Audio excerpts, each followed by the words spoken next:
Hola mis amigos, ¿qué tal? Tengan todos muy buenos días, muy buenas tardes o muy buenas noches. Ya terminando con esta saga de videos, vamos a pues ahora ver sobre la teología, pero este punto que también es muy importante, vamos a ver sobre la teología desde el punto número 20 en el cual nos hemos quedado. Habíamos hablado de la teología querigmática y ahora vamos a hablar el punto número 20, que es la teología y el progreso, que es muy importante también citarlo y también estudiarlo. Vamos a ver también otros puntos como es el método de aprender, y también vamos a ver la teología y la vida sacerdotal, que es muy importante, con el cual nosotros vamos a terminar. Y también podemos pues acotar aparte de esto pues una bibliografía extensa que nosotros vamos a dar pues en la bibliografía. Tal vez hagamos un video aparte de esto que va a estar muy interesante el poderlo citar. Pues bueno, no perdamos tiempo y pues vámonos directamente a la yugular, como decimos pues en algunos debates que nosotros tenemos. Pues bueno, mi nombre es Boris Soto y entremos en materia. La teología y el progreso. ¿A qué se refiere la teología y el progreso? Hay también quienes pues recientemente insisten en un estudio teológico de las cosas terrestres. ¿Cuáles son las ciencias humanas? O sea, las culturas, las civilizaciones, artes estéticas o también artes industriales, el trabajo humano, por ejemplo el cuerpo, la técnica, con la misma intención de que por este mismo estudio, desde las fuentes de la misma revelación, aparezcan los valores espirituales de las cosas temporales. O sea, y se evite también en muchas sociedades humanas la disociación entre el reino de Cristo y las cosas temporales. Tal estudio, no siempre relegado, se podrá tener también siempre muy bien en la misma teología verdaderamente completa, ya que por la misma consideración de Dios, creador de tales cosas temporales y de su fin, ya por el estudio de las mismas relaciones entre las penas del pecado original y el mundo temporal, ya por fin, desde el mismo orden de la misma reintegración y la misma restauración y la consumación de todas las cosas, tanto las del cielo como las de la tierra, por Cristo y en Cristo, nosotros tenemos a bien el señalar que esta teología y el progreso es muy importante también para darte una total y completa teología, una teología verdadera y completa, que te habla precisamente de encontrar la espiritualidad. Por ejemplo, al hacer el estudio de estéticas, de artes industriales, de estéticas industriales, el del trabajo humano, cuando nosotros estudiamos el trabajo humano, cuando nosotros estudiamos el cuerpo, cuando nosotros estudiamos la técnica de este mismo ser humano, nosotros vamos a poder inmiscuirnos pues en que en cada una de estas cosas se manifiesta lo espiritual, y eso precisamente es el estudio de la teología y el progreso. Pues bueno, también existen hoy conatos de tratar con la misma consideración plenamente teológica muchas cosas humanas, de modo que no solo la razón natural, sino también la razón ilustrada por la fe trata e investiga también sobre ellas, ¿no? Así, no solo acerca de la misma teología de la misma historia, sino también acerca de la misma teología del trabajo, la teología de la mujer, por ejemplo, la teología del Estado laical, etcétera. Hay muchas cosas que nosotros podríamos ver. Pues bueno, este es un punto que nosotros vamos a tratar desde aquí, desde el 20. Ahora vamos a irnos al punto número 21 de la introducción a la teología. Hemos tocado el punto número 20 de la introducción a la teología, o sea, este subíndice, este subtítulo, y ahora vamos a entrarnos a otro subtítulo que es muy importante. Pues otros han hablado también sobre la teología nueva. ¿A qué se refiere sobre la teología nueva? Pues es ciertamente propio del mismo teólogo que de tal manera hable, sea la palabra o por escrito, a los mismos hombres de su tiempo, que la escuchen con el mismo agrado inteligente y voluntariamente, de lo cual pues es... Y vamos a sacar una frase que es muy importante, de lo cual se deduce, y esto te lo va a decir Pío XII a los mismos padres de la misma congregación general en el siglo XIX, en 1946, y pues bueno, este artículo que es muy importante, a los padres de la congregación general, de este mismo padre, de este mismo Papa Pío XII, te dice explícitamente Pío XII sobre esta misma teología nueva, de lo cual de lo cual se deduce que deben acomodar sapientemente sus palabras al ingenio y la propensión de su siglo, en las cuestiones que proponen y presentan, en el modo de conducir las argumentaciones y también a elegir el género de dicción, pero nadie turbe o cambie lo que es inmutable. Cuando se tratan cuestiones nuevas y libres, resplandezcan siempre en las mentes de los mismos principios de la doctrina católica. Sopésese con vigilante cautela lo que en la teología suena, como realmente nuevo, se ha separado cierta y firmemente de aquello que es conocido por conjeturas, de aquello que pueda conducir a infiltrar la costumbre resbaladiza y no siempre laudable, aún en la teología y filosofía. A los que yerran, muéstrenles una mano amiga, pero no se tenga ninguna indulgencia para los errores de las mismas opiniones. Y esto te lo dice Pío XII a los mismos padres de la Congregación General. Vamos a irnos a este otro punto que es muy importante. Ya hemos tocado la teología nueva y hemos tocado pues la teología y también el progreso, y ahora vamos a tocar este punto número 22, que es pues el método de aprender. ¿A qué se refiere con método de aprender? Pues bueno, el teólogo debe pretender, o sea, hablando de los mismos teólogos, en primer lugar conocer profundamente los fundamentos de la religión católica bajo la guía de la Iglesia Maestra, y también penetrar íntimamente los motivos de la misma credibilidad de la fe. Después también se tiene que procurar el conocimiento claro y también recto, sólido e íntimo de los mismos dogmas de otras verdades reveladas, sin descuidar en nada las mismas doctrinas que están en conexión con el dogma o se derivan también de él. Ahí se hará pues un cuerpo sistemático y por lo tanto científico de toda la doctrina de la fe. Y provisto también de él, podrá entregarse más eficazmente tanto a su propia salud espiritual como la de los mismos prójimos. Muy importante, el método de aprender. El método de aprender también vemos que Santo Tomás nos habla de esta manera y también nos propone algo, pero deberá ser observada también santamente la misma doctrina, y esto te lo dice el mismo Santo Tomás y también su método, puesto que es más sólida, más segura y más aprobada por la misma Iglesia. Muchas son las recomendaciones del doctor angélico y común, hechas por los mismos sumos pontífices, pero también no exijan unos a otros algo más amplio de lo que todos exige la Iglesia Madre y Maestra, porque no se puede prohibir que se dispute de aquellas mismas cosas de las cuales en las escuelas católicas y en los autores de la mejor nota se suele tratar en sentidos contrarios, ni a nadie se puede impedir que siga aquella sentencia que a él le parezca más verosímil. El método también que se recomienda por la misma Santa Sede para las escuelas teológicas y filosóficas es el método tanto positivo como el escolástico, y ahí se enseña la constitución Deus Ascientarium Dominus, que es muy importante.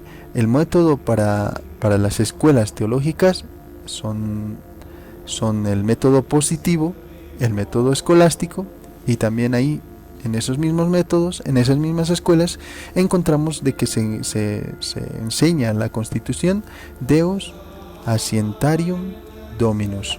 Pues en la facultad teológica, en primer lugar, pues no lo tenga pues la sagrada misma teología dogmática. Esta disciplina debe ser enseñada con el mismo método tanto positivo como también escolástico. Por tanto, expuestas las verdades de la misma fe y demostradas por la Sagrada Escritura y por la tradición, tenemos que investigar y también tenemos que ilustrar la naturaleza de esas mismas verdades y su íntima razón según la mente y la doctrina. De esto te lo habla Santo Tomás de Aquino en su escrito número 29, en su carta número 29, en su nota 29. Entonces, los alumnos de tal manera sean formados en la parte positiva de las mismas disciplinas, que no solamente aprendan bien la misma doctrina, sino también que conozcan las fuentes propias de cada disciplina y las leyes de interpretarlas, y acostúmbrense también a utilizar con fruto los medios de trabajo científico y sus auxilios. En las cuestiones especulativas de la teología o de la misma filosofía, utilícese también el método que llaman escolástico, sin descuidar la forma silogística, tanto en él también proponer pues los mismos argumentos, como en el aducir, disputar y también resolver las dificultades. Con este método, de tal manera se cultiven también las mentes de los mismos alumnos, que se hagan aptos y preparados, no solo para juzgar y refutar a los falsos sistemas y los mismos errores anteriores, sino también para discernir y estimar desde la misma verdad las nuevas sentencias que quizá nazcan en las disciplinas teológicas y filosóficas. Esto son las ordenaciones de los santos en las congregaciones y de los mismos seminarios. Entonces estos son documentos oficiales de la Iglesia Católica, como te dicen que nosotros tenemos que estudiar, pues bueno, la misma teología. En este caso, ¿cuál es pues el método de aprender? Los métodos de aprender son distintos, si ustedes lo están viendo en las cuestiones especulativas, pues bueno, lo hemos visto, en la formación también lo hemos visto, cómo se imparte también la teología positiva y también cómo se tiene que estudiar la teología dogmática, por ejemplo. De modo parecidos, en la Constitución Sede Sapientae enséñese la teología bajo la dirección y el magisterio de Santo Tomás de Aquino, tanto por el método positivo como el que se llama escolástico, de tal manera que con la misma iluminación del magisterio auténtico y utilizados los subsidios convenientes, se estudien cuidadosamente las fuentes de la divina revelación y tomados de ella, se expongan claramente y se reivindiquen eficazmente los tesoros de la verdad. También deben ser estimados los ejercicios escolásticos, tales que por ellos los alumnos también aprendan el método científico de investigar y el arte de proponer, aún con escritos, lo que han alcanzado por los mismos estudios bajo la dirección de los mismos profesores, más aún de haber disputas escolásticas por las cuales los alumnos se acostumbren a conocer pues profundamente la doctrina, a exponerla lúcidamente y a defenderla eficazmente.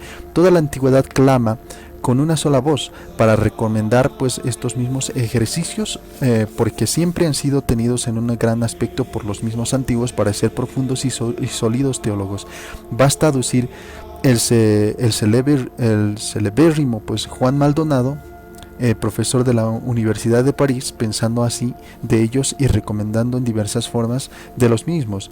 Vamos a citar a este mismo Juan Maldonado, este mismo profesor de la Universidad de París, en esta frase, en este mismo párrafo, que nos pinta así: las ejercitaciones, cuantas más sean y más útiles, harán tanto más doctos a los alumnos.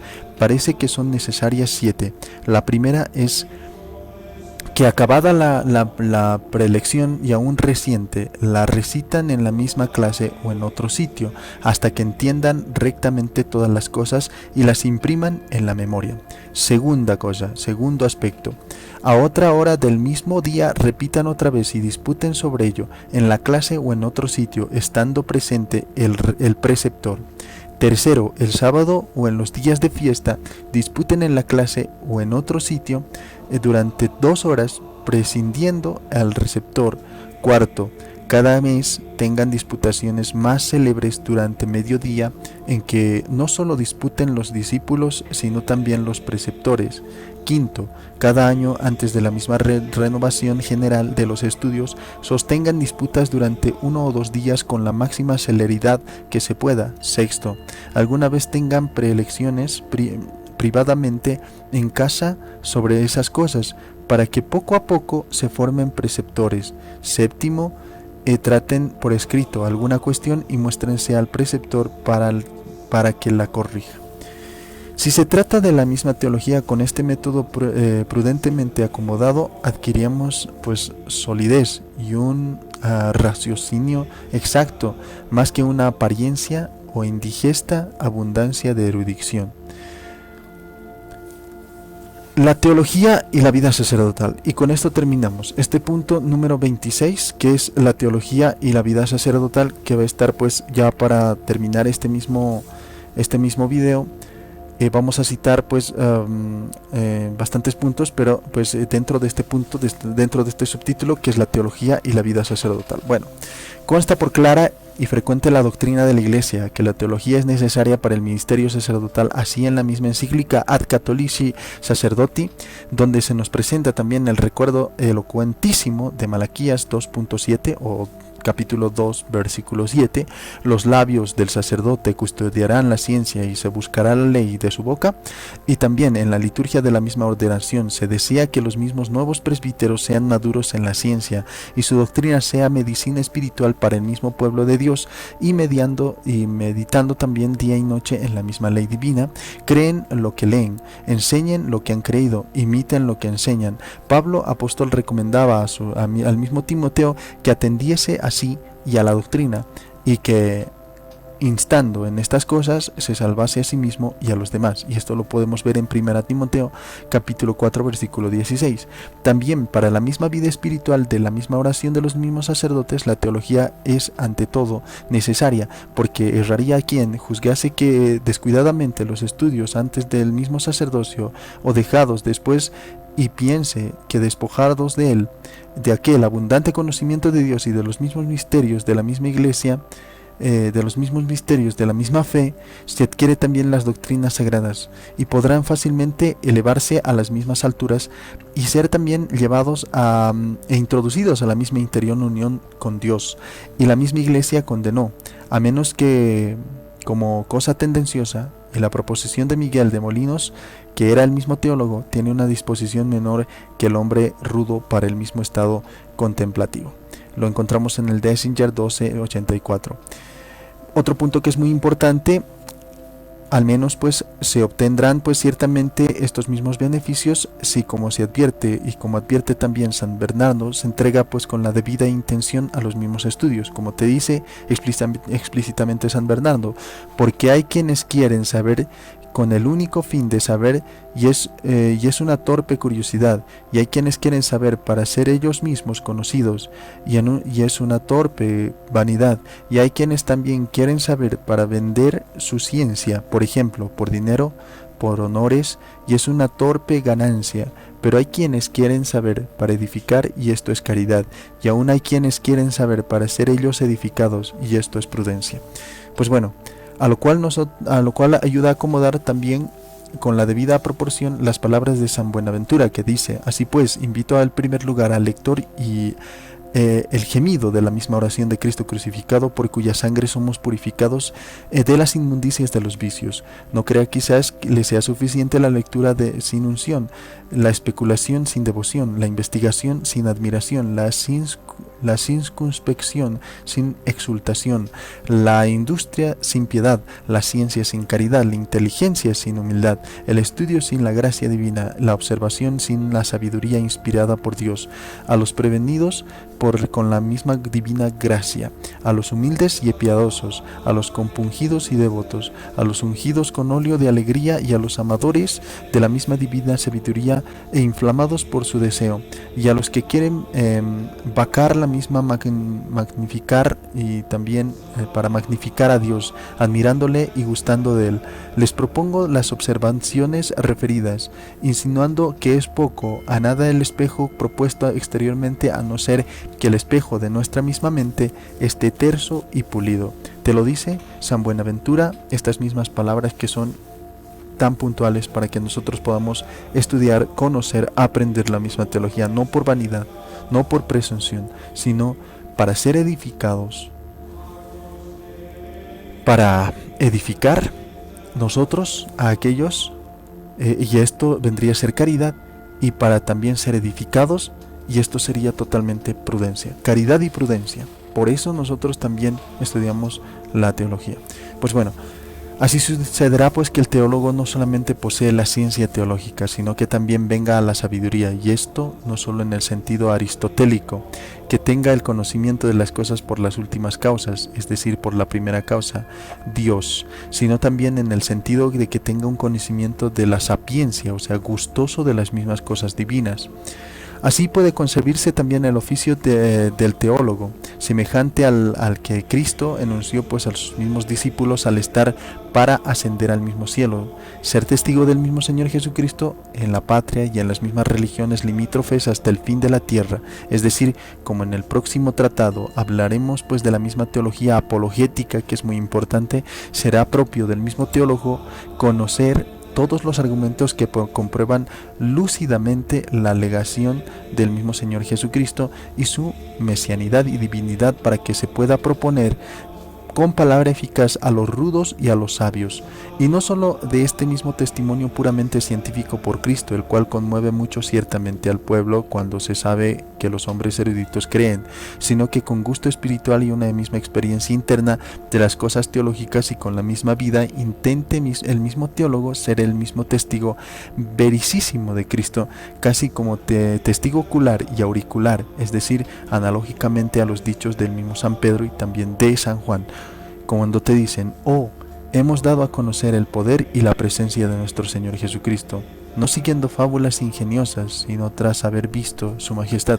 Esto está en 2 de Pedro capítulo 1 versículo 16. Y también escucharemos y leeremos esta parte que te habla también, esta parte que es muy importante: lo que oímos, lo que vimos con nuestros propios ojos, lo que contemplamos, os los anunciamos a vosotros. Y esto te lo dice pues explícitamente la Biblia. Y pues bueno, con esto hemos terminado toda esta introducción a la misma teología. Espero que te haya gustado. En lo último pues ya les hemos dado las instrucciones finales, ya para adentrarnos un poquito en el estudio minucioso, detallista de lo que es pues la misma teología.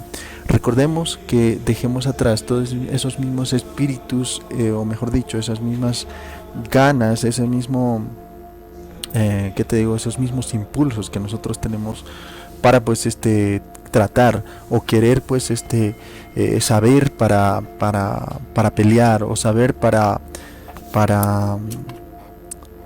presumir, o saber para vanidad, o saber solamente para hacerse al erudito, o para conocer por curiosidad. No solo por eso, sino para edificar y para ser edificados. Es muy importante la teología en este sentido, para hacer pues actos verdaderamente que el mismo Dios te manda hacer, para alcanzar la sabiduría y no solamente el conocimiento. Y esto es la teología verdaderamente, ya esto es a lo que te lleva con todos sus aspectos. Por eso habíamos comenzado con estos dos aspectos que son muy importantes en la teología, para que tú puedas ver pues la teología natural y la teología pues sobrenatural, que es muy importante que tú lo puedas entender y tú lo puedas saber. Son principios básicos de lo que es, por ejemplo, la práctica y también la dogmática. La querigma también es muy importante, la teología también en su progreso es muy importante, la teórica, la práctica, también los lugares teológicos, los métodos en los cuales tenemos que basarnos